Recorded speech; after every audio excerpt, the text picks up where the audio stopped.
The motorcycle skidded sideways across black ice, metal shrieking against frozen asphalt, sparks flying like dying stars in the darkness. The rider fought for control, but physics had already made its decision. 15 seconds. That's how long it took for everything to change. 15 seconds between life and whatever comes after, between warmth and the killing cold that was already claiming 2 fingers on the rider's left hand. Walter Hutchins saw it happen from his kitchen window. The old man's arthritic hands gripped the edge of the sink, knuckles white against spotted skin that had seen 78 winters but never one like this.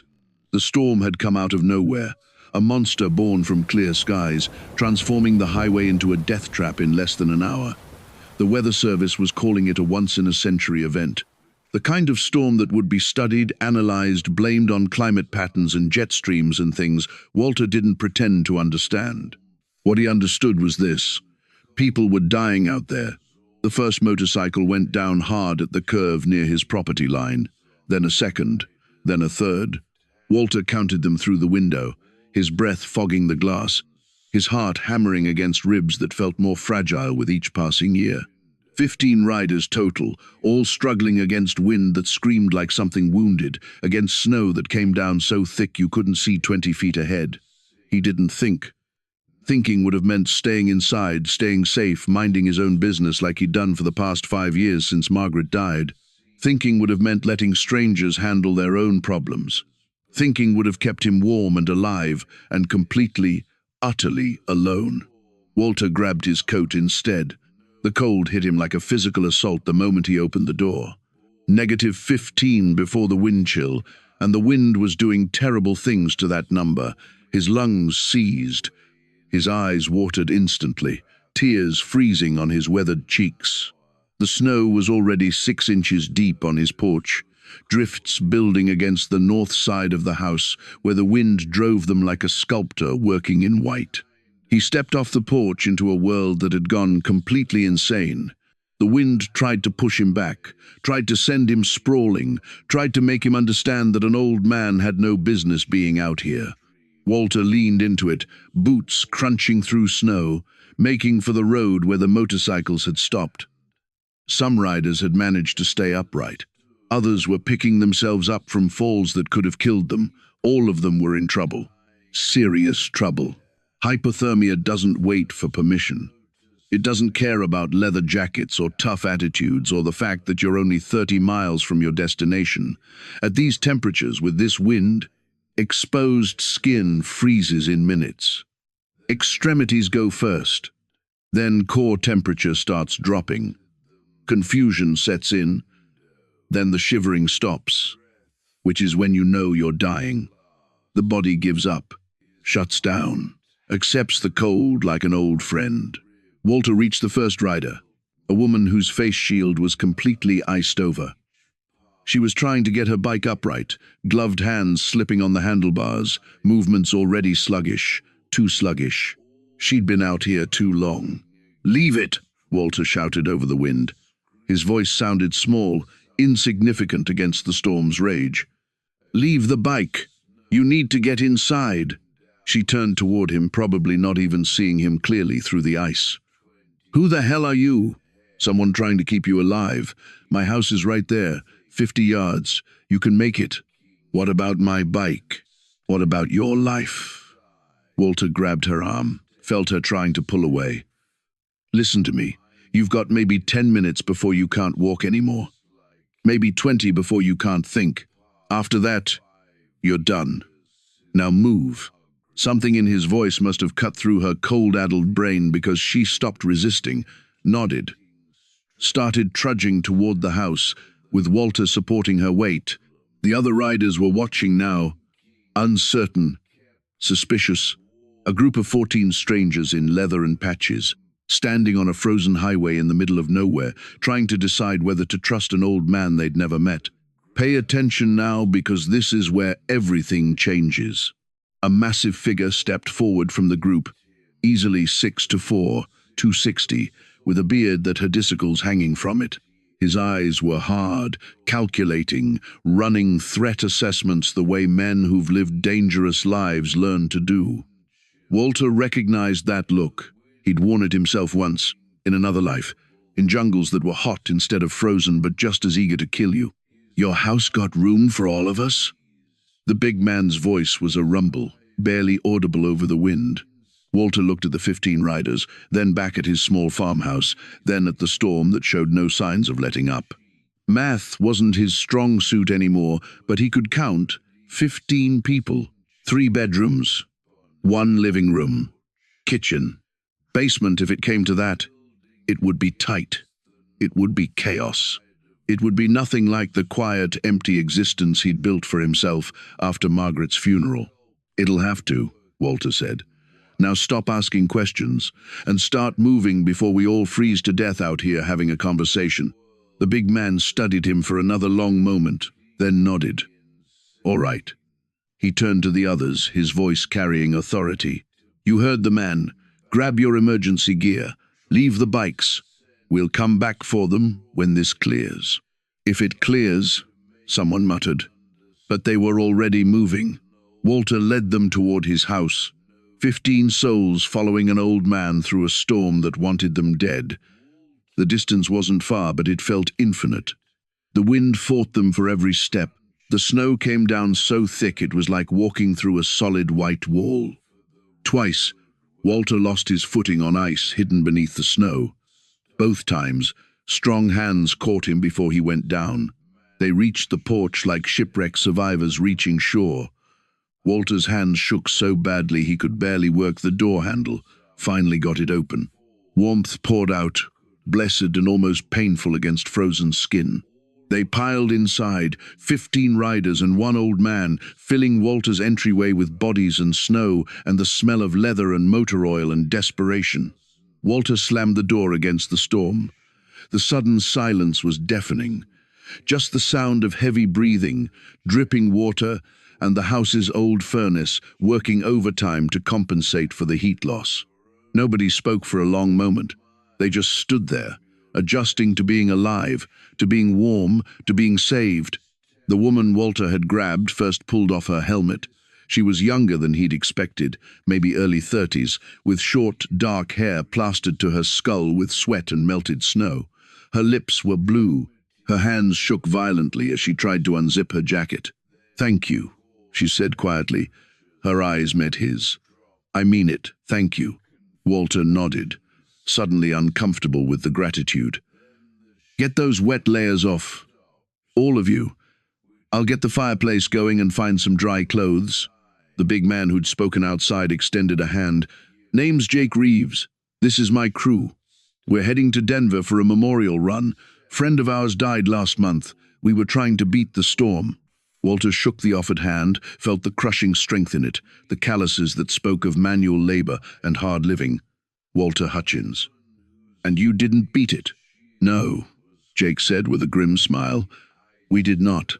Walter moved through his suddenly crowded house, pulling blankets from closets, starting the fireplace, turning up the thermostat, even though his fixed income made him wince at the thought of the heating bill. Margaret's voice echoed in his memory, something she used to say when he worried about money. "You can't take it with you, Walt. Might as well use it for something that matters." Keeping 15 people from freezing to death seemed like something that mattered. The riders shed their wet gear, hanging leather jackets on every available surface, lining up boots by the door, draping gloves over radiators. Underneath the intimidating exteriors were just people, a mix of men and women, young and old, different races and backgrounds unified by their bikes and their brotherhood. Some had visible tattoos creeping up their necks. Others looked like they could be accountants or teachers. Appearances, Walter had learned long ago, rarely told the whole story.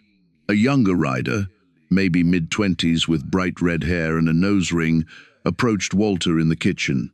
"I'm Casey. Is there anything we can do to help? We don't want to just impose." Walter glanced around at his house, at the organized chaos of 15 strangers making themselves at home out of necessity rather than choice. "You already are imposing. Might as well be useful about it. Can you cook?" "I worked in restaurants for 6 years. Then you're in charge of feeding everyone. Pantry's there. Fridge is old but functional, and there's a freezer in the basement. Be creative, because I wasn't planning on feeding an army. Casey grinned. I can work with that. Within an hour, the house had transformed. The fireplace roared, orange flames dancing and crackling, throwing heat into the living room where most of the crew had gathered. Someone had found Walter's radio and tuned it to a station that was giving storm updates between bursts of static. The news wasn't good. The storm was strengthening, not weakening. Roads were impassable. Power was out in 3 counties. This wasn't clearing up anytime soon. Casey had somehow turned Walter's meager supplies into something that smelled incredible. Soup simmering on the stove, bread heating in the oven, coffee brewing strong and dark. The smell filled the house, competing with the scent of wet leather and wood smoke. Walter's stomach growled, reminding him he hadn't eaten since breakfast. He settled into his recliner. The one Margaret had bought him for his 70th birthday, the one that had become his refuge from a world that felt too big and empty without her. A woman in her 40s, with grey streaking through black hair and kind eyes, sat on the arm of the couch nearby. I'm Linda, she said. Trauma nurse when I'm not riding. Want me to check anyone for frostbite? Walter nodded toward a younger man in the corner who was flexing his fingers slowly, painfully. Him, and the woman who went down first. I'm worried about her hands. Linda moved with professional efficiency, examining riders, asking questions, making assessments. Walter watched her work, impressed by her competence, by the way the others trusted her immediately. This wasn't just a random group of motorcycle enthusiasts. This was a family. Dysfunctional maybe, certainly unconventional, but a family nonetheless. What would you do in this moment? 15 strangers in your home, a storm raging outside, no idea how long you'll all be trapped together. Would you open your door? Would you risk your safety, your solitude, your carefully constructed isolation? Comment your answer, because the choice says everything about who you are. Jake settled onto the couch with a groan, his large frame making the old furniture creak. He studied Walter with those calculating eyes. You military? Walter didn't bother asking how he knew. Some things you can't hide. Long time ago, 2 tours in Vietnam. Came home in '73. Marines? Army. You? Jake nodded. Marines. Iraq. 2 deployments. Got out in 2008. They sat in comfortable silence for a moment. 2 men who'd seen combat, who understood things civilians never would, who recognized each other across decades and different wars. The younger riders were louder now, warming up, relaxing, the adrenaline from their near-death experience fading into relief and nervous energy. This is a good thing you did, Jake said quietly. Most people would have locked their doors. Most people would have been smart. Jake's laugh was low and genuine. Maybe. But smart isn't always the same as right. Casey called from the kitchen that food was ready. The crew descended like locusts, polite but hungry, filling bowls and plates, crowding around Walter's small dining table and spilling into the living room. Walter found himself squeezed onto the couch between Linda and a quiet man with a scar bisecting his left eyebrow, who introduced himself as Marcus. The soup was simple but good, warming Walter from the inside out. Around him, the riders ate and talked, sharing stories, razzing each other the way close friends do. They'd been riding together for years, he learned. Some of them had known each other since childhood. Others had found the crew later, looking for belonging, for purpose, for something to fill whatever holes life had left in them. Walter understood that search. He'd been searching himself since Margaret died, trying to figure out what you do with the rest of your life when the person who made it meaningful is gone. So far, he hadn't found any answers. Just empty days that bled into each other, routine without purpose, existence without living. The storm hammered against the house, wind shrieking around the eaves, snow piling against windows. On the radio, the announcer was saying this was now officially the worst blizzard to hit the region in recorded history. Roads wouldn't be cleared for days. Power was out across 5 counties now. 3 people had already died, caught in their cars, freezing before help could reach them. 3 people dead, 15 people saved. Walter looked around his crowded living room, at these strangers who were alive because he'd walked out his door, because he'd made a choice. Margaret would have liked them, he thought. She'd always had a soft spot for underdogs and outcasts, for people society looked past or down on. She'd volunteered at the homeless shelter every Thursday for 20 years. She'd fostered 17 kids over their marriage. She'd believed, absolutely and without question, that people were fundamentally good and deserving of kindness. Walter had always been more skeptical. But maybe Margaret had been right all along. As evening deepened into night, the house settled into an unexpected rhythm. Casey and 2 others cleaned up the kitchen, working around each other with practiced ease. Jake organized sleeping arrangements, dividing people between the bedrooms and the living room with military precision. Linda continued her medical rounds, treating minor cases of frostbite, making sure everyone was warming up properly.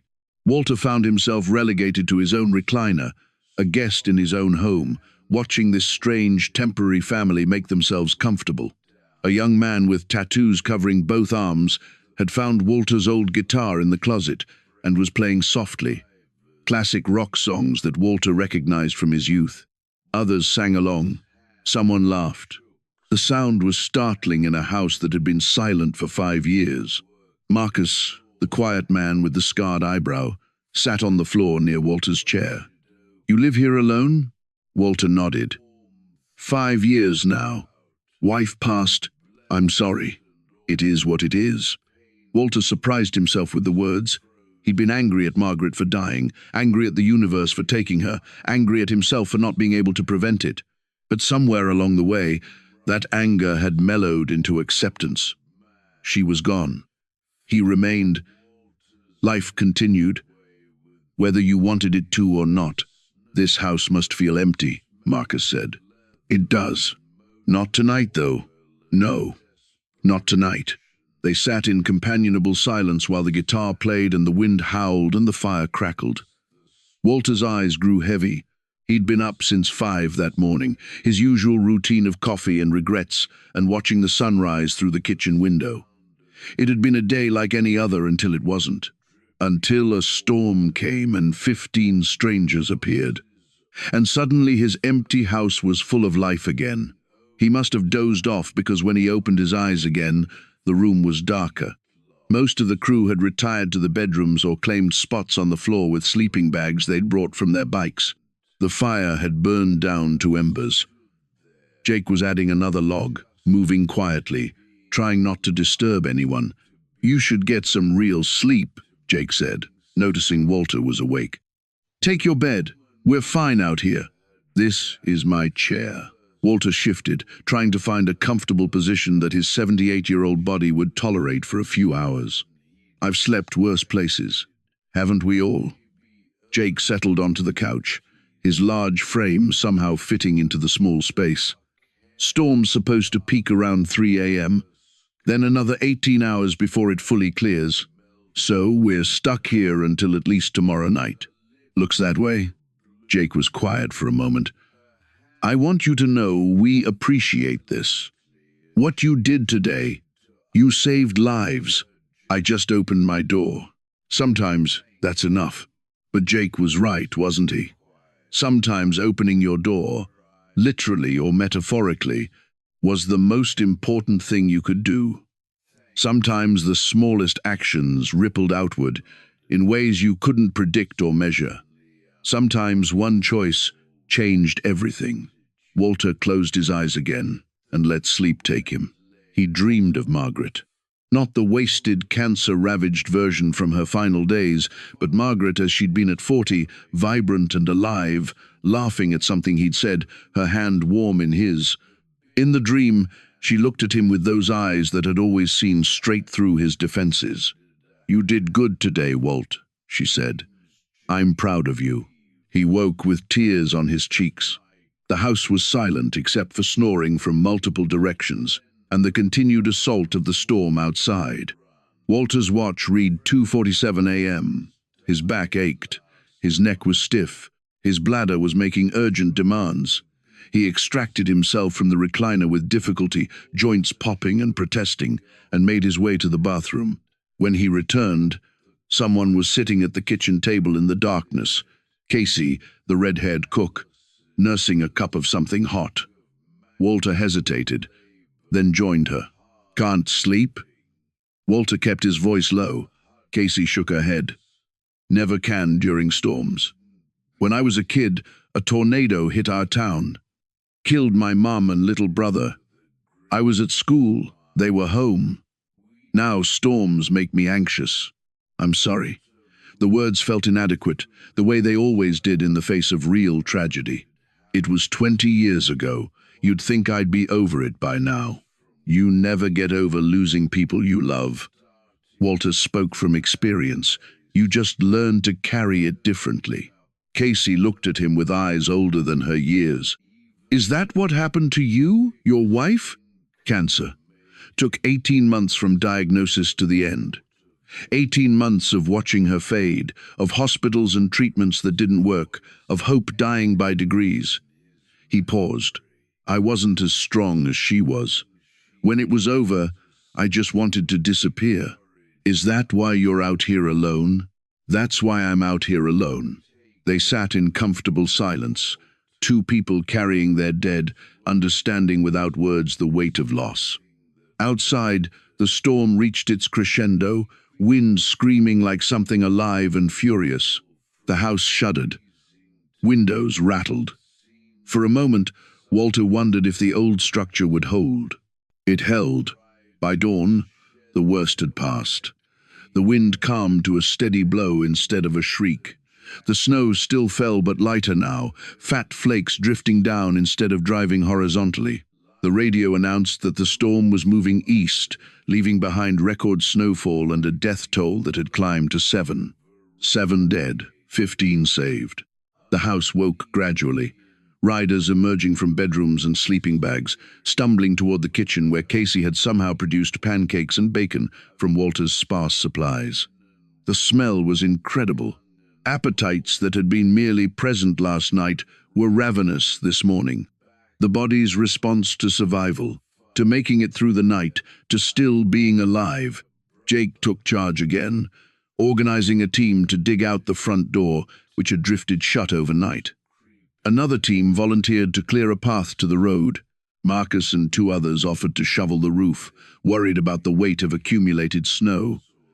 Linda continued her medical checks, satisfied that everyone had avoided serious frostbite.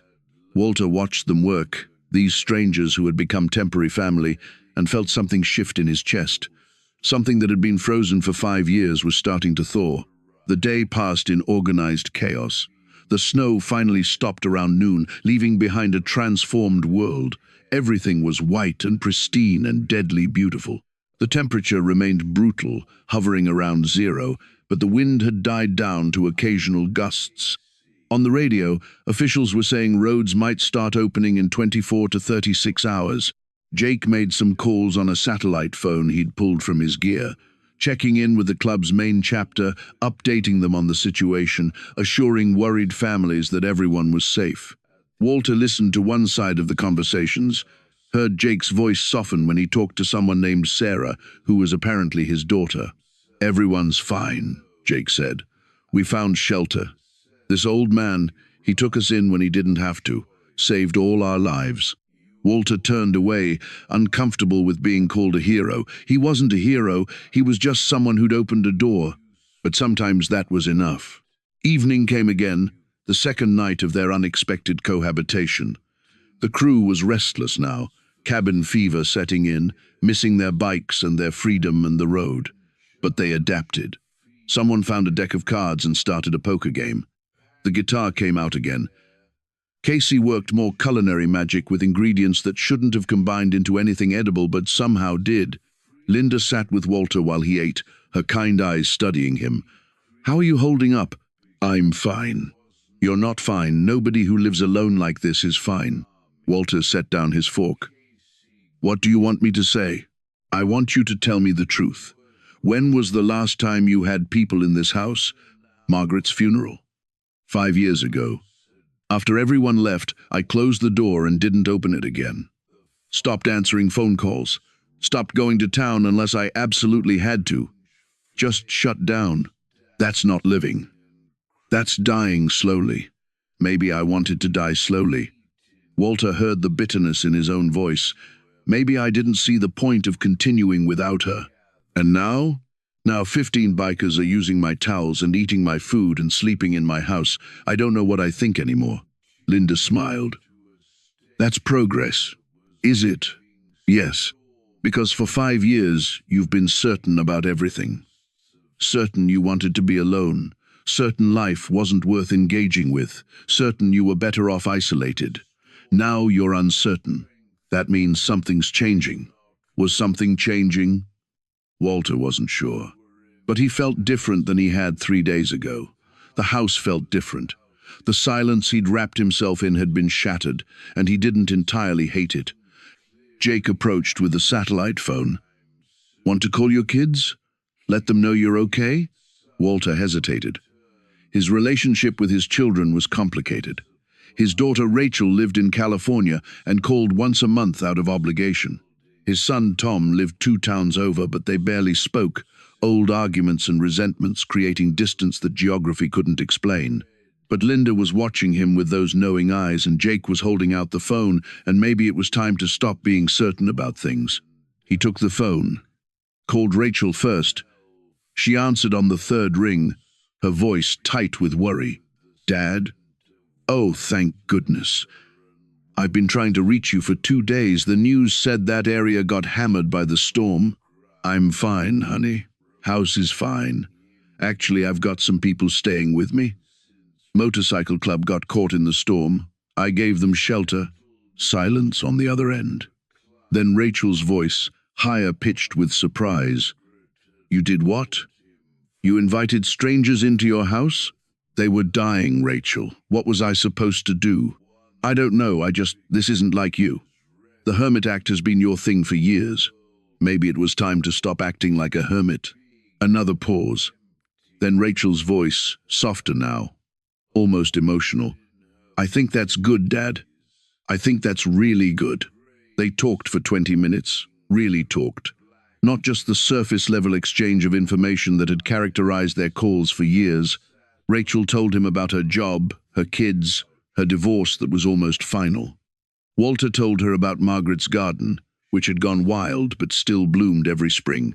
About the house repairs he kept meaning to do. About loneliness he'd never admitted to feeling. When they hung up, Walter felt lighter somehow. He called Tom next, half expecting it to go to voicemail. But Tom answered, and after the initial surprise about the bikers, they had their first real conversation in 3 years.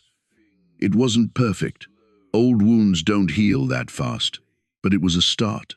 Watch till the end for the twist, because what happens next will change everything you think you know about human nature and debt and what people are capable of when shown simple kindness. The 3rd morning dawned clear and painfully bright, sunlight reflecting off endless white in a way that hurt the eyes. The radio announced that main roads were being cleared, that the governor had deployed the National Guard to help with rescue and recovery operations, that the death toll had stopped at 11. 11 dead, 15 saved. Jake gathered his crew in the living room for a briefing. Roads are opening up. We should be able to ride out of here by late afternoon if we're careful. Everyone check your bikes, make sure they're operational. We'll help dig them out and get them road ready. The mood was mixed. Relief at being able to leave, to continue their interrupted journey, but also something else. Reluctance, maybe. These 3 days had been strange and unexpected and somehow meaningful. Leaving meant returning to normal life, and normal life suddenly felt less appealing than it had before the storm. The crew worked together to excavate the buried motorcycles from snowdrifts that had covered some of them completely. Engines were coaxed to life, sputtering and complaining, but ultimately functioning. Gear was repacked. The house was cleaned with a thoroughness that surprised Walter. They left it in better condition than they'd found it. By 3 in the afternoon, they were ready to leave.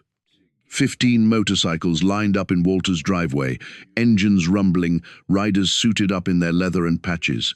They looked like what they were. A tribe, a brotherhood, a family bound by something stronger than blood. Jake approached Walter one last time, extending his hand. "I don't have words big enough for what you did for us." Walter shook the offered hand. "You don't need words. Just ride safe. Get to your memorial. Honor your friend." "We will." Jake reached into his jacket and pulled out a patch, the same emblem Walter had seen on all their vests. "This is for you, honorary member. If you ever need anything, you call the number on the back. Day or night, anywhere in the country, we'll come." Walter took the patch with shaking hands. "I don't know what to say." "Say you'll use it if you need to. Say you won't disappear back into this house and shut the world out again." Jake's eyes were serious. "You saved us. Now I'm asking you to save yourself." One by one, the riders said their goodbyes. Casey hugged him tight. Linda kissed his cheek.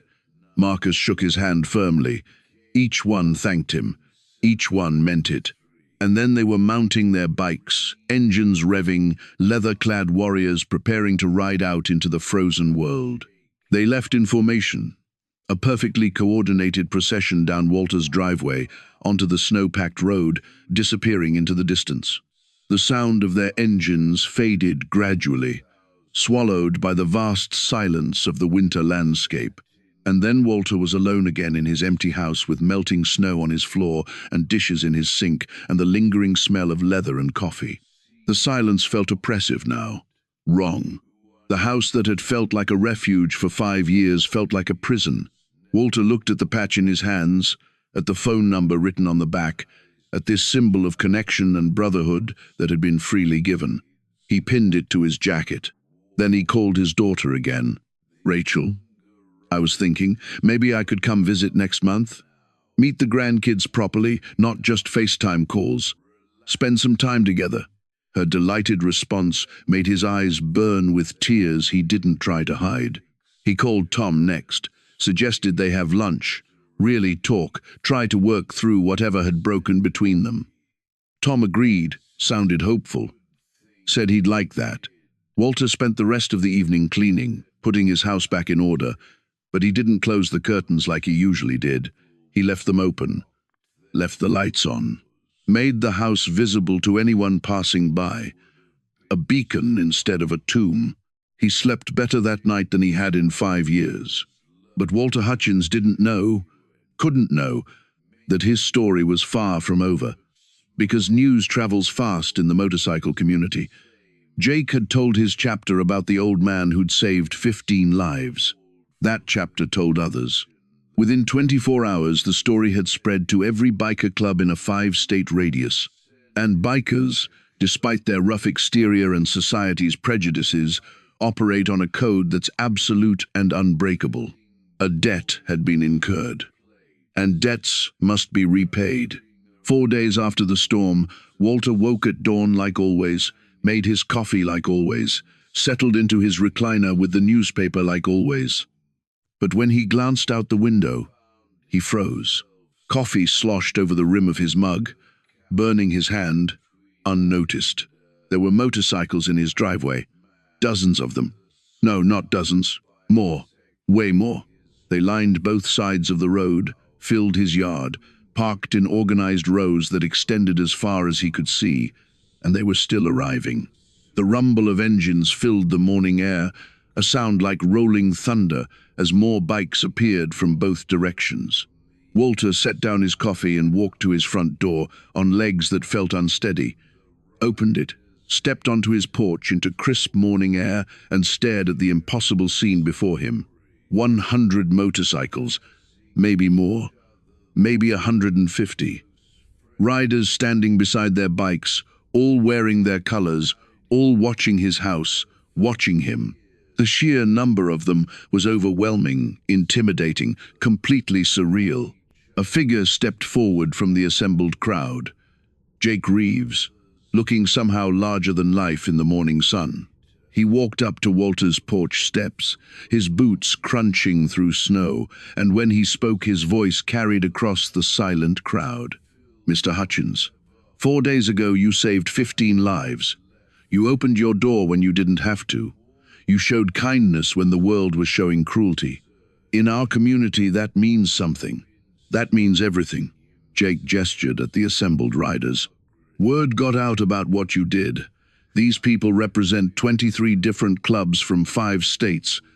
We started riding at 3 this morning to get here, because we pay our debts. Because you showed us that there's still goodness in the world, and we wanted to show you the same thing."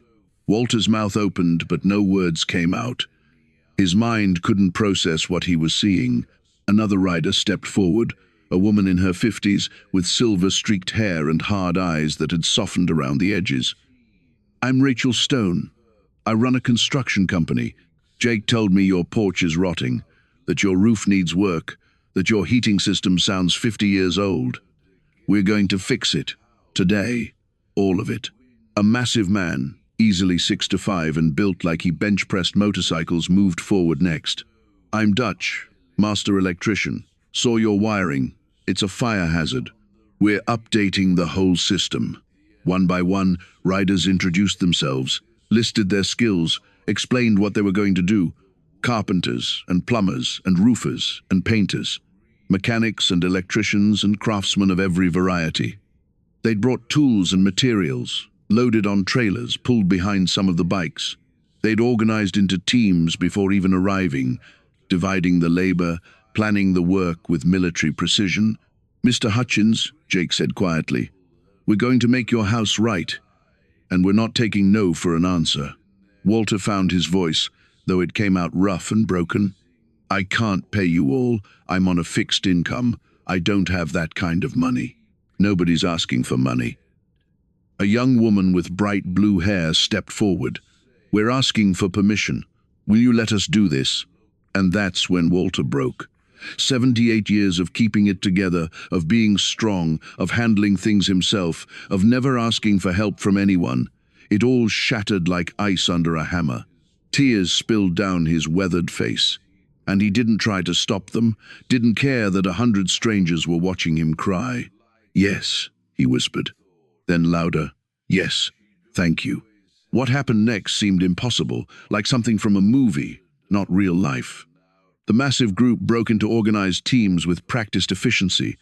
Some headed for the roof with ladders and materials. Others disappeared into the basement to address the heating system. A team descended on the porch with tools and lumber. Someone backed up a trailer full of siding. Another had shingles. Another had electrical supplies still in factory packaging.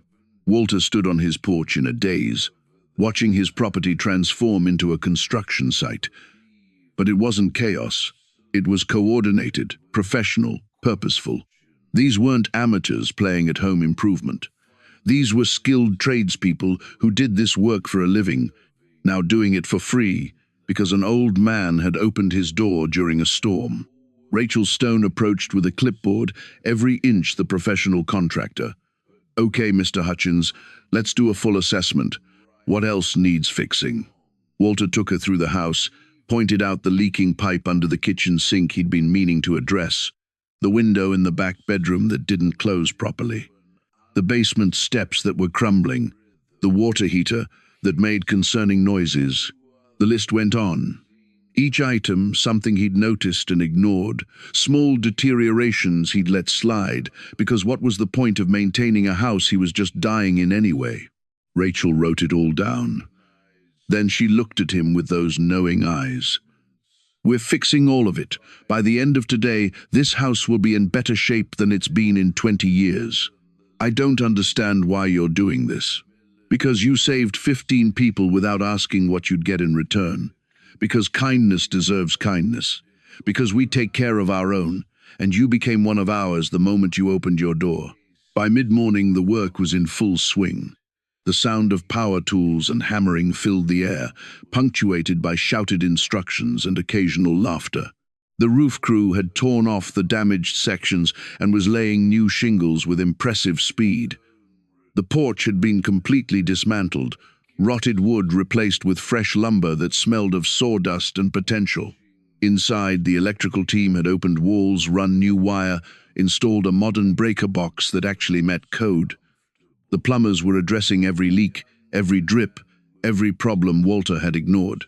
Someone was painting the kitchen. Someone else was fixing the basement stairs. Everywhere Walter looked, people were working, fixing, improving. Casey appeared in the chaos with sandwiches and coffee from somewhere, feeding the work crews in shifts. "We can't let people work hungry," she explained with a grin. "Besides, cooking for 100 is barely more work than cooking for 15. Linda was there too, setting up a first aid station in case anyone got hurt. Marcus was coordinating material delivery, making sure the right supplies got to the right teams. The entire motorcycle community had mobilized like a military operation, every person knowing their role, executing with precision. A local news van appeared around noon, drawn by reports of something unusual happening. A reporter approached Walter, camera crew in tow, microphone extended. "Sir, can you tell us what's happening here?" Walter looked at the reporter, at the camera, at the 100+ bikers working on his house. "Honestly, I'm not entirely sure, but I think it's what humanity looks like when we remember we're supposed to take care of each other." The reporter interviewed Jake next, got the story of the storm and the shelter and the debt being repaid.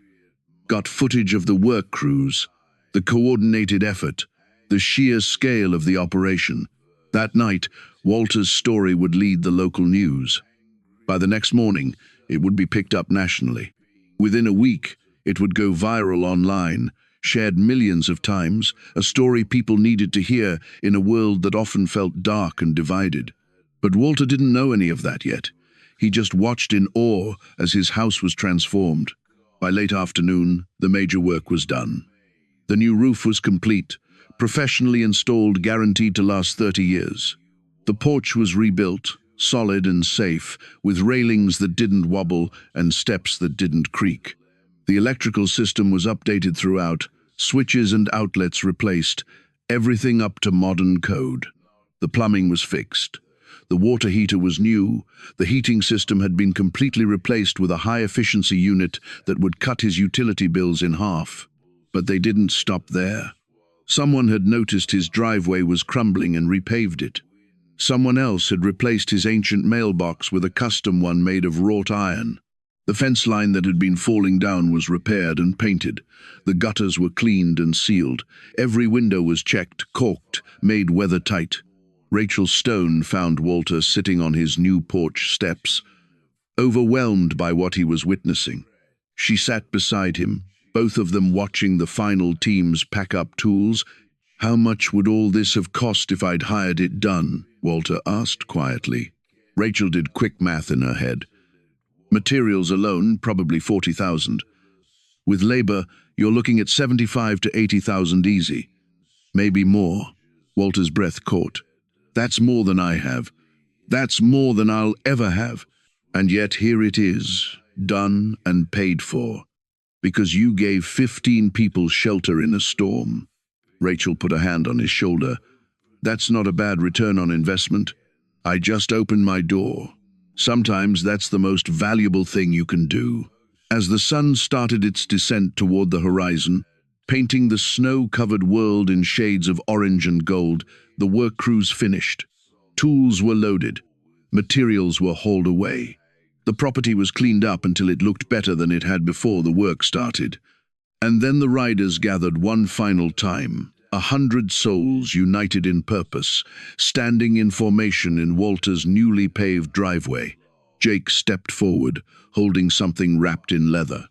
"On behalf of everyone here, we want you to have this." Walter unwrapped it with shaking hands. Inside was a photo album, and when he opened it, his vision blurred with tears. The first page showed his house as it had been this morning, tired and worn and sad. The following pages documented the day's work, teams in action, problems being solved, transformation in progress. And the final page showed his house as it was now, restored and renewed and ready for whatever came next. But more than that, interspersed throughout the album, were photos Walter had never seen. The 15 riders from the storm, taken during those 3 days in his house, Casey cooking in his kitchen, Linda checking someone's frost-nipped fingers, Marcus playing the guitar by firelight, Jake laughing at something someone said, moments captured of strangers becoming family. And on the very last page, a note signed by everyone present, Mr. Hutchins. It read, "You saved 15 lives in a storm and taught us that kindness isn't weakness, that strangers are just family we haven't met, that one person's choice can ripple outward in ways they'll never fully understand. This house is restored because you restored our belief in humanity. Thank you for reminding us what we're supposed to be. You're one of us now, forever."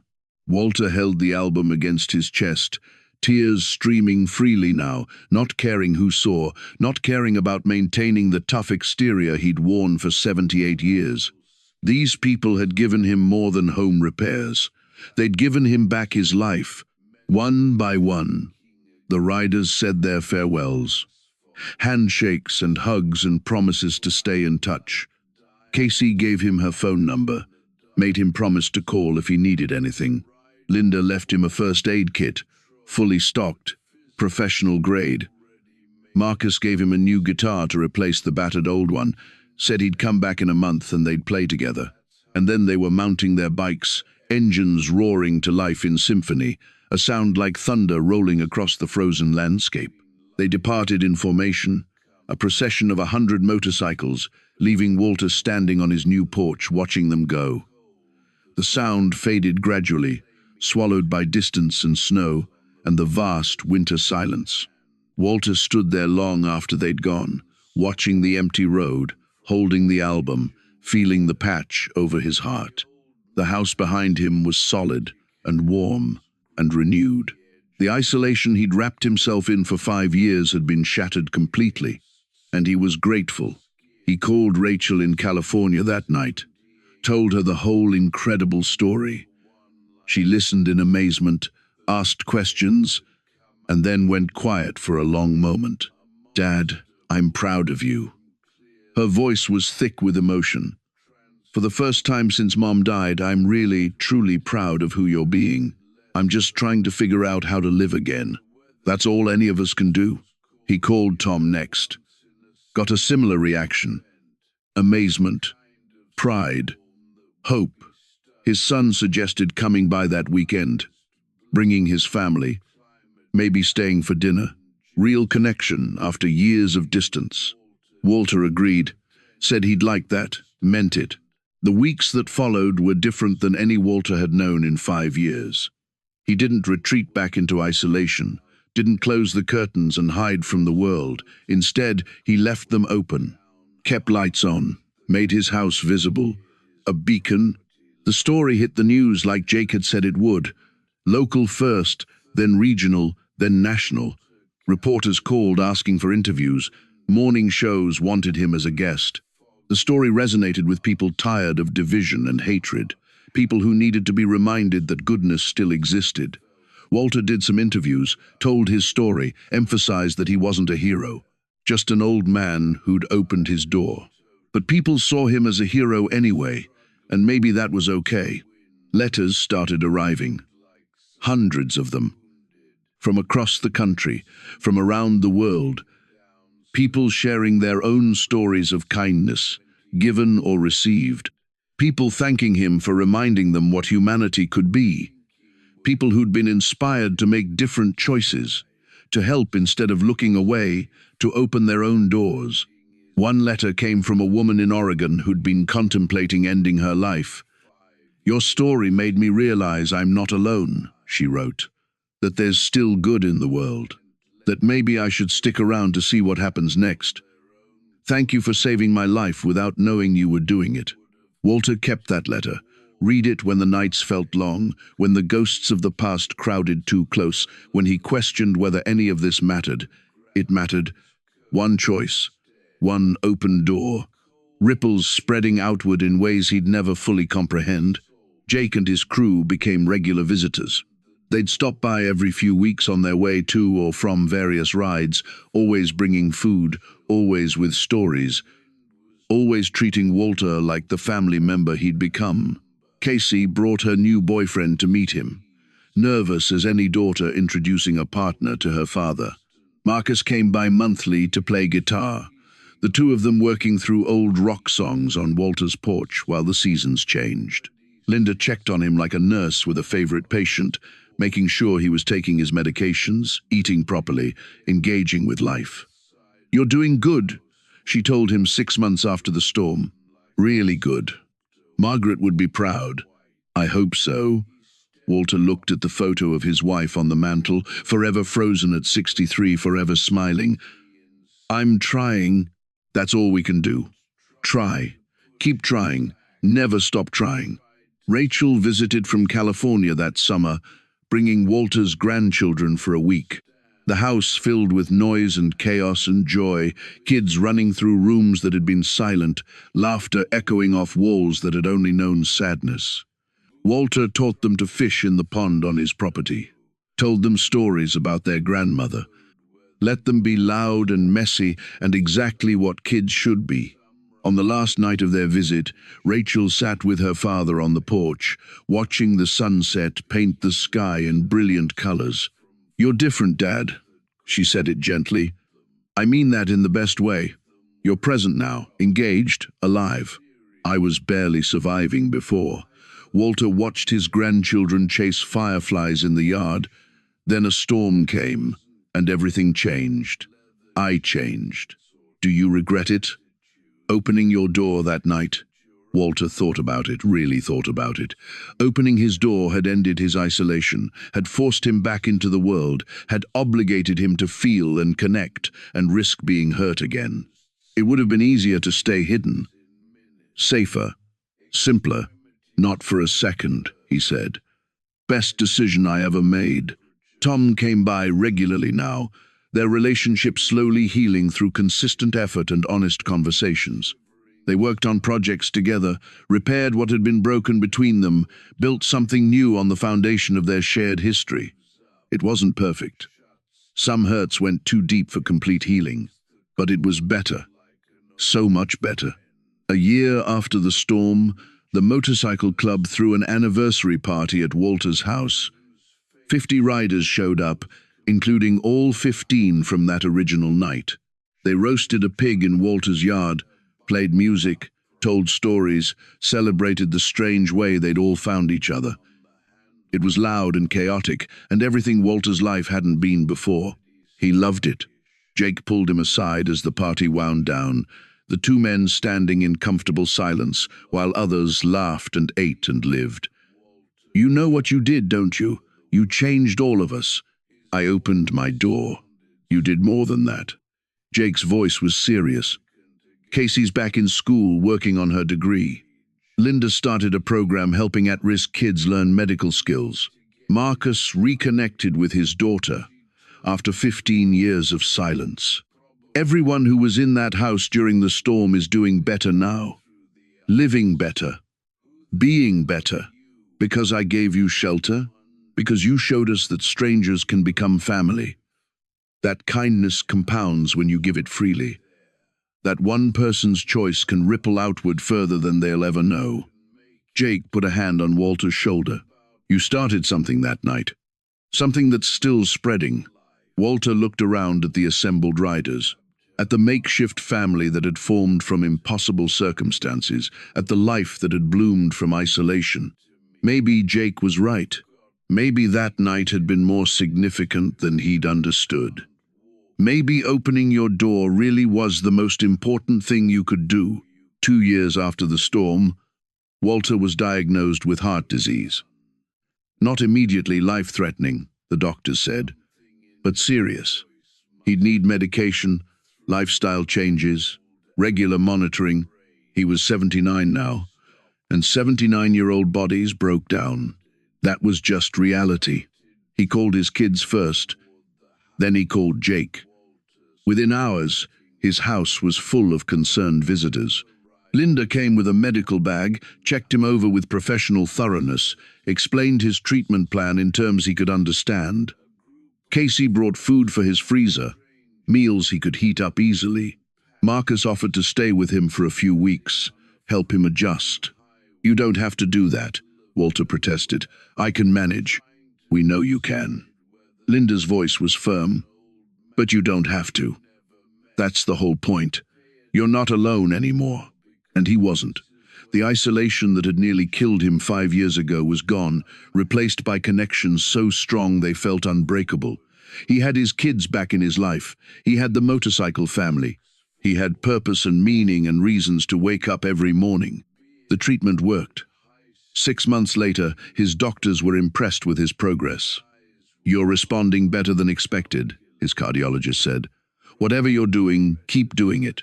Walter knew what he was doing. He was living. Really living, not just existing. He was present for his grandchildren's milestones.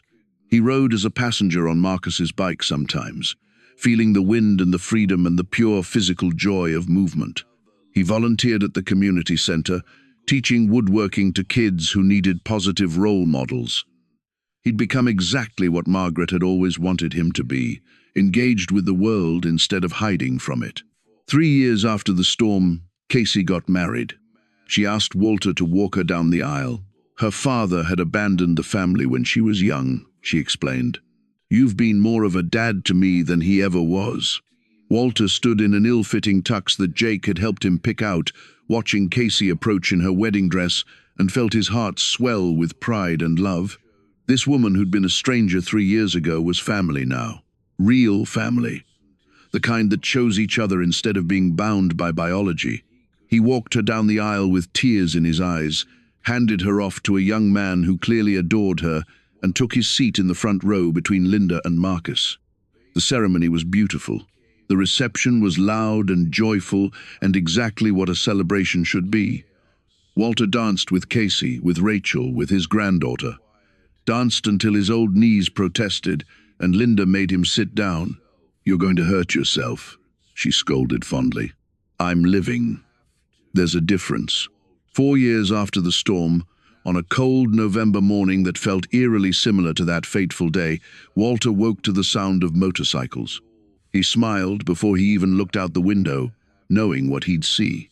It had become an annual tradition. The anniversary gathering, bigger every year, more riders learning the story and wanting to be part of it. He made coffee and walked out onto his porch. 50 motorcycles this time, maybe 60. The original 15 were there, of course. They never missed it.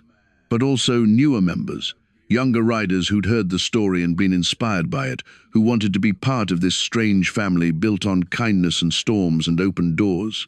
They spent the day together like always, sharing food and stories and laughter, remembering what had happened, how they'd all found each other, how one choice had rippled outward to touch so many lives. Someone had made a video documenting the past 4 years, showing the transformations. Casey graduating, Marcus's reconciliation with his daughter, Linda's youth program, Jake's own story of reconnecting with family he'd pushed away, and Walter, no longer isolated and waiting to die, but engaged and alive and surrounded by love. As the sun set and the riders prepared to leave, Jake approached Walter one final time. "There's something we need to tell you. We've been working on a project." "What kind of project?" Jake pulled out his phone, showed Walter a website. It was called Open Your Door, and it was dedicated to sharing stories of kindness, of strangers helping strangers, of people making the choice to engage instead of looking away. The site was full of stories, hundreds of them, from all over the world. And at the top, prominently featured, was Walter's story. "We launched this 6 months ago," Jake explained. "It's gotten 500,000 visitors. People are sharing their own stories. More importantly, they're making different choices, helping instead of hiding. We're tracking it.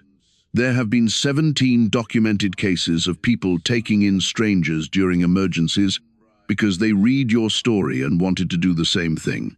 17 lives saved," Linda added, "because you saved 15. Walter stared at the website, at the stories, at the evidence of ripples spreading farther than he could have imagined. "I don't know what to say. Say you understand what you started. Say you see how much one choice can matter. I see it. Walter's voice was rough with emotion. I see it. They left as the stars came out, 50 sets of headlights cutting through the darkness, engines rumbling into the distance. Walter stood on his porch long after they'd gone, looking at the stars, thinking about Margaret, about storms and strangers, and the incredible luck of making one right choice at exactly the right moment. 5 years after the storm, Walter Hutchins turned 83. His kids threw him a surprise party, which was complicated because he rarely left the house anymore, except for doctor's appointments and motorcycle gatherings. But they managed it, filled his house with friends and family, and 50 years of accumulated memories. The motorcycle crew was there, of course. Casey brought her new baby, a daughter she'd named Margaret after Walter's wife. Linda brought her most successful student, a young man from her program who was starting medical school. Marcus performed, his guitar playing having improved dramatically over their 5 years of practice. Jake gave a speech that made everyone cry, talking about the old man who'd saved 15 lives and changed hundreds more. Walter sat in his recliner, the one Margaret had bought him, now 13 years old and showing its age like everything else, and watched people fill his house. This house that had been a tomb 5 years ago was alive now, full of noise and chaos and love, just like Margaret would have wanted. He thought about the path that had led here, the cancer that took his wife, the isolation he'd chosen afterward, the storm that changed everything, the strangers who became family, the ripples that spread from one simple choice. If he could go back knowing everything that would happen, would he do it again? Absolutely, without question, every time. Because opening his door hadn't just saved 15 lives, it had saved his own. 6 years after the storm, Walter's heart finally gave out. He died peacefully in his sleep on a spring morning when the world was green and alive and beautiful. His kids found him in his recliner, the photo album from the bikers open on his lap, a smile on his weathered face. The doctors said it was quick, no pain, just sleep and then nothing. The funeral was the largest the town had ever seen. Over 300 motorcycles in the procession, riders from across the country coming to pay their respects to the old man who'd shown them what humanity could be. The service was held at the community center because no other venue was large enough. The line of people wanting to speak stretched around the block. Jake spoke first, his voice breaking as he talked about the night of the storm, about the debt they'd repaid but could never truly repay, about how Walter had changed all of them in ways they were still discovering. Casey spoke next, holding her daughter, talking about the grandfather who'd chosen her, who'd taught her that family was more than blood. Marcus played guitar, one of the songs he and Walter had practiced together, his tears falling onto the strings. Rachel and Tom spoke about their father, about the transformation they'd witnessed, about the man who'd been slowly dying from loneliness until a storm forced him back to life, about redemption and second chances and the importance of staying open to the world even when the world had hurt you. They buried him next to Margaret in the small cemetery on the hill overlooking his property. The headstone was simple, just his name and dates and a phrase the motorcycle club had insisted on. He opened his door, 3 words. So simple, so profound, because that's what it came down to, wasn't it? One man, one storm, one choice. Everything else followed. Every connection, every transformed life, every ripple that spread outward from that single act of kindness. Walter Hutchins had opened his door when he could have stayed safe inside, and the world was measurably better because of it. The motorcycle club established a foundation in Walter's name, the Walter Hutchins Foundation for Random Acts of Kindness. They funded it through annual charity rides, through donations, through the goodwill of people who'd been inspired by the story. The foundation helped people in crisis, paid medical bills, repaired homes, provided shelter, carried forward the legacy of an old man who'd saved 15 strangers in a blizzard. The Open Your Door website grew into a movement. Chapters formed in cities across the country, groups of people committed to helping strangers, to being present during crises, to making the choice Walter had made. They documented thousands of acts of kindness, created networks of assistance, proved that one story could inspire countless others to be better. Casey named her daughter Margaret, and Margaret grew up hearing stories about the great-grandfather she'd never met, the old man who'd saved her mother's life and taught everyone around him what it meant to be human. She grew up understanding that small choices had big consequences, that kindness compounded when given freely, that opening your door could change the world. What would you do? Really think about this, because you'll face your own version of Walter's choice someday. Everyone does. That moment when helping is risky, when looking away is easier, when you have to decide what kind of person you want to be. Will you open your door? Will you help the stranger? Will you risk your comfortable isolation to engage with humanity? Walter chose kindness. He chose connection. He chose to believe that strangers could become family, that one good deed could start a chain reaction, that hope still existed even in the darkest storms. And he was right. Everything that followed proved he was right. The house still stands, maintained by the motorcycle club as a memorial and meeting place. They gather there every November, on the anniversary of the storm, to tell Walter's story to new members, to remember where they came from, to recommit to the values he embodied. They tell it because it matters, because in a world that often feels cold and cruel, that story is proof that individuals matter, that choices matter, that opening your door can save lives.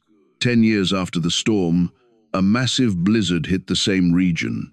Meteorologists called it an echo of the original event. Similar conditions, similar ferocity. Roads closed, power went out, people got stranded. And across the region, in town after town, residents opened their doors to strangers, brought them inside, gave them shelter, saved lives. The news covered it extensively, interviewed people about why they'd helped. Again and again, the same answer came back. I heard about Walter Hutchins, about what he did. I wanted to do the same thing. 47 people were saved during that second storm. 47 lives preserved because Walter had opened his door a decade earlier and the story had spread. The ripples were still traveling, still touching lives, still proving that kindness isn't weakness but the strongest force in the world. Rachel visited the house on the 11th anniversary of the storm. She stood on the porch her father had rebuilt, looked out at the property he'd maintained, felt his presence like a tangible thing. Her daughter was in college now, studying social work, planning to spend her life helping people. A direct line from Walter's choice to her granddaughter's calling. Tom came by later that same day, brought his grandkids, told them stories about the grandfather they'd never met, about the storm, about the bikers, about transformation and redemption and what it means to really live instead of just existing. The kids listened with wide eyes, absorbing the lesson without knowing they were learning it, that one person can make a difference. Jake Reeves, now in his 60s, still led the anniversary gathering, still told the story with the same passion, the same reverence, the same understanding of how much that night had mattered. He'd become a mentor to younger riders, teaching them the code, the values, the importance of community and taking care of each other. Everything he taught traced back to lessons learned in Walter's house during 3 days in a storm. Casey brought her teenage daughter, little Margaret, who wasn't so little anymore, and watched her listen to the story for the dozenth time. The girl never got tired of it, never rolled her eyes or complained about hearing it again. She understood, maybe better than anyone, that this story was her origin story too, that she existed because Walter Hutchins had opened his door. Linda, now retired from nursing, ran the Walter Hutchins Foundation full-time, coordinated relief efforts, matched people in crisis with people who could help, built networks of kindness that spread across state lines, across the country, around the world. The foundation had helped over 10,000 people in its first decade. 10,000 lives touched by Walter's legacy. Marcus played his guitar on Walter's porch every year on the anniversary, the same songs they'd practiced together, keeping his friend's memory alive through music. He'd reconnected with his entire family, 3 kids and 7 grandchildren he'd pushed away through his own mistakes and bad choices. Walter had shown him it was never too late to change, never too late to rebuild what you'd broken. The stories multiplied. The ripples spread. Years became decades. And Walter's choice that November night became something larger than one man's decision. It became a movement, a reminder, a challenge. What would you do? What will you do? Because your moment is coming. The storm might look different, but it's coming. And when it arrives, you'll have to choose. Will you open your door? 20 years after the storm, they dedicated a statue in the town square. Bronze Walter Hutchins, slightly larger than life, standing with his hand extended in welcome, his face showing the kindness that had defined his final years. The plaque at the base told his story in abbreviated form, hitting the key points, ending with those three words: he opened his door. The dedication ceremony drew hundreds. Rachel spoke, now in her 70s, her voice still strong. Tom spoke, his own grandchildren in the audience. Casey's daughter Margaret spoke, now a social worker herself, carrying forward her great-grandfather's legacy of helping strangers. Jake spoke, now elderly but still vital, still riding, still telling the story. They all told some version of the same truth, that Walter Hutchins had been an ordinary man who'd made an extraordinary choice, and that choice had rippled outward to touch thousands of lives, and those lives had touched thousands more, and the ripples were still traveling, still spreading, still proving that goodness multiplies when you give it freely. The statue became a gathering place. People came to reflect, to remember, to commit to being better.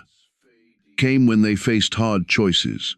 Came when they needed reminding that individuals matter, that small actions have large consequences, that the world isn't fixed or broken beyond repair. 30 years after the storm, most of the original 15 riders had passed. Jake died at 78, cancer taking him quickly, despite Linda's best efforts to save him. Casey died at 64, her heart giving out like Walter's had, but she died surrounded by family and love. Marcus made it to 81, still playing guitar until the very end, still teaching younger generations the songs Walter had loved. But the story didn't die with them. It lived on, passed from generation to generation, kept alive by the foundation and the website and the annual gatherings, lived on in the values it embodied, in the choices it inspired, in the proof it offered that humanity was capable of incredible kindness. Linda made it to 92, outliving almost everyone from that original night. She spent her final years writing, documenting everything she remembered about Walter, about the storm, about the 3 days they'd spent in his house. Her memoir became a bestseller, introduced Walter's story to new audiences, sparked another wave of inspired kindness. In her final interview before her death, a reporter asked Linda what she wanted people to take from Walter's story. She thought about it for a long moment, her 92-year-old mind still sharp, still clear. "I want them to understand that we're all connected," she said. "Every action ripples outward. Every kindness multiplies. Every door opened creates paths for others to follow." Walter understood that even if he didn't fully grasp the magnitude of what he'd started, he just knew, in that moment, that he couldn't watch people die without trying to save them. That one choice, that one refusal to look away, changed everything. "Do you think the world is better because of him?" Linda smiled. "I know it is. I've seen the proof. Thousands of people helped because of his example. Thousands more inspired to make different choices. You can't quantify that kind of impact, but it's real. As real as anything." She died 2 days after that interview, peacefully, surrounded by the students she'd mentored over decades of teaching kindness through action. Her funeral was held at the Walter Hutchins Memorial Center, a building the foundation had constructed on land adjacent to his old property. 300 people attended. Countless more watched online. 40 years after the storm, the original house was preserved as a historical site. People could tour it, see the rooms where the 15 riders had sheltered, stand on the porch where Walter had welcomed strangers, feel the weight of history in a place where something significant had happened. The tour guides told the story with reverence, making sure every detail was accurate, ensuring that new generations understood what had happened and why it mattered. School groups visited regularly. Students learned about kindness and choice and consequences, about how one person could change the world by simply opening a door, about how small actions multiplied across time and space. They left inspired, carrying the lesson with them, making different choices in their own lives. The foundation expanded its reach, opening chapters in 12 countries, helping people across continents, proving that kindness was a universal language. They'd helped over 100,000 people by the 40th anniversary. Medical bills paid, homes repaired, families reunited, lives saved, all tracing back to Walter's choice. 50 years after the storm, Casey's daughter Margaret died at 75, having spent her entire adult life in service to others. Social worker, foundation director, advocate for the homeless and forgotten. She'd helped thousands personally, inspired thousands more through her example. At her funeral, her own grandchildren spoke about the legacy that stretched back to a great-great-grandfather they'd never met, but whose values lived in their blood. The statue in the town square was now a pilgrimage site. People came from around the world to see it, to pay respects, to commit to living up to the example Walter had set. They left flowers, they left notes. They shared their own stories of kindness given or received. The space around the statue became a living memorial, constantly evolving, constantly being renewed by fresh tributes. 60 years after the storm, on a cold November morning eerily similar to that fateful day, a massive blizzard struck the same region. Another once-in-a-century event, meteorologists said, though they were coming more frequently now. Climate change meant the rules had changed. The storms were stronger, more unpredictable, more deadly, but something else had changed too. Across the region, in town after town, people opened their doors without hesitation, brought in strangers, offered shelter, shared what they had, not because they expected reward or recognition, but because they'd learned the lesson Walter Hutchins had taught 60 years earlier, that we're supposed to take care of each other. Emergency services were overwhelmed, but they didn't need to be everywhere because ordinary people had become extraordinary through simple acts of kindness. Over 200 people were saved during that storm. 200 strangers welcomed into warm houses by hosts who'd heard the story, who understood the legacy, who wanted to be part of something larger than themselves. The news covered it extensively, interviewed people about their choices. Why did you help? Why did you take the risk? Why did you open your door to people you didn't know? And the answer, again and again, was the same. Because of Walter Hutchins. Because I heard his story. Because I wanted to honor his legacy. Because it was the right thing to do. 200 lives saved. The ripples were still traveling, still spreading, still proving that one choice in one moment could echo across decades, across generations, across the full span of human connection. 75 years after the storm, the last person who'd actually been in Walter's house that night died. A young rider who'd been only 19 during the original storm, now 94, and at the end of a long, well-lived life. His name was Tommy, and before he died he recorded a video testament, wanting to ensure his memories were preserved. "I was so scared that night," he said, his ancient voice still carrying traces of that long-ago fear. "I thought I was going to die out there on that highway. I was 19 years old and I thought I'd already seen all the life I was going to get. Then this old man appeared like a guardian, led us to safety, gave us everything he had without asking for anything in return." He paused, gathering his thoughts. "I spent the next 75 years trying to live up to his example, trying to be the kind of person who opens doors instead of locking them. I hope I succeeded. I hope he'd be proud of what we all became because of what he showed us." Tommy's video was viewed millions of times, shared across social media platforms, used in schools, referenced in speeches and sermons and TED Talks. It became the definitive first-person account of what had happened that night, preserved for history, ensuring that the story would never be forgotten. 100 years after the storm, the town held a centennial celebration. The mayor declared it Walter Hutchins Day, an official holiday dedicated to service and kindness. Schools closed so students could volunteer. Businesses encouraged employees to perform random acts of kindness. The entire community paused to remember and to recommit. The foundation had helped over 1 million people by then. 1 million lives touched by the legacy of one old man who'd opened his door. The ripples had spread across oceans, across cultures, across the full breadth of human civilization. There were Walter Hutchins foundations on 6 continents.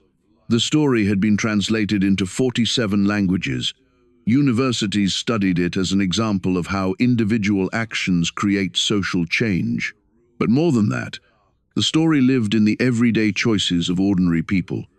In the stranger who stopped to help with a flat tire, in the neighbor who shoveled an elderly person's driveway, in the family who took in a friend going through hard times, in the 1,000 daily decisions to help instead of looking away, to engage instead of isolating, to choose kindness over indifference.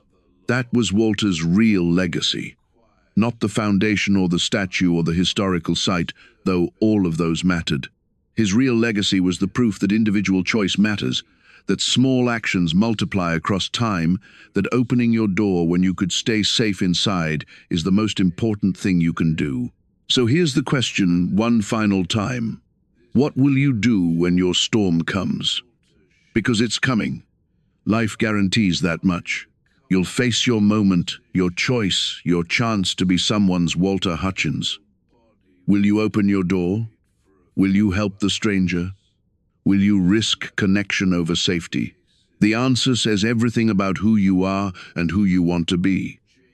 Walter understood that. He made his choice, and the world changed because of it. Your choice can change the world too. All you have to do is open your door.